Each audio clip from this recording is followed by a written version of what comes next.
জয় শ্রী শ্যাম, রাধে রাধে দোস্ত।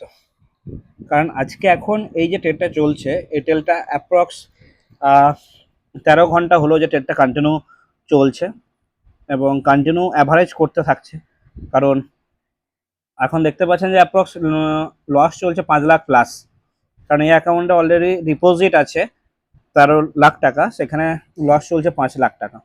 তো এটা বড় কথা না, বড় কথা হচ্ছে এটাই যে ট্রেডটাকে বা এআইটাকে আমরা এমনভাবে ডিসাইড করেছি বা এমনভাবে এর অ্যালগোরিদমকে সেট করা আছে, স্ট্র্যাটেজি এমনভাবে বিল্ড আপ করা আছে যেখানে আপনি যেভাবেই ট্রেড নেওয়া হোক না কেন আপনার এআই তো এমনভাবে অ্যাভারেজ করবে, সেখানে সামান্য রিট্রেসমেন্ট দিলেই।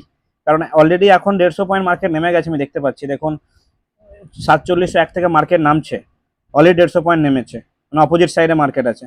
তো এখান থেকে জাস্ট 50 থেকে 60 পয়েন্ট মার্কেট রিট্রেসমেন্ট দিলেই তো মার্কেট দেবে কিছুক্ষণের মধ্যেই।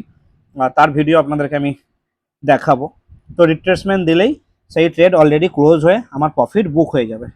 তো এটাই হচ্ছে আমার এআই বা আমাদের এআই, যে আমাদেরকে সুন্দরভাবে প্রফিট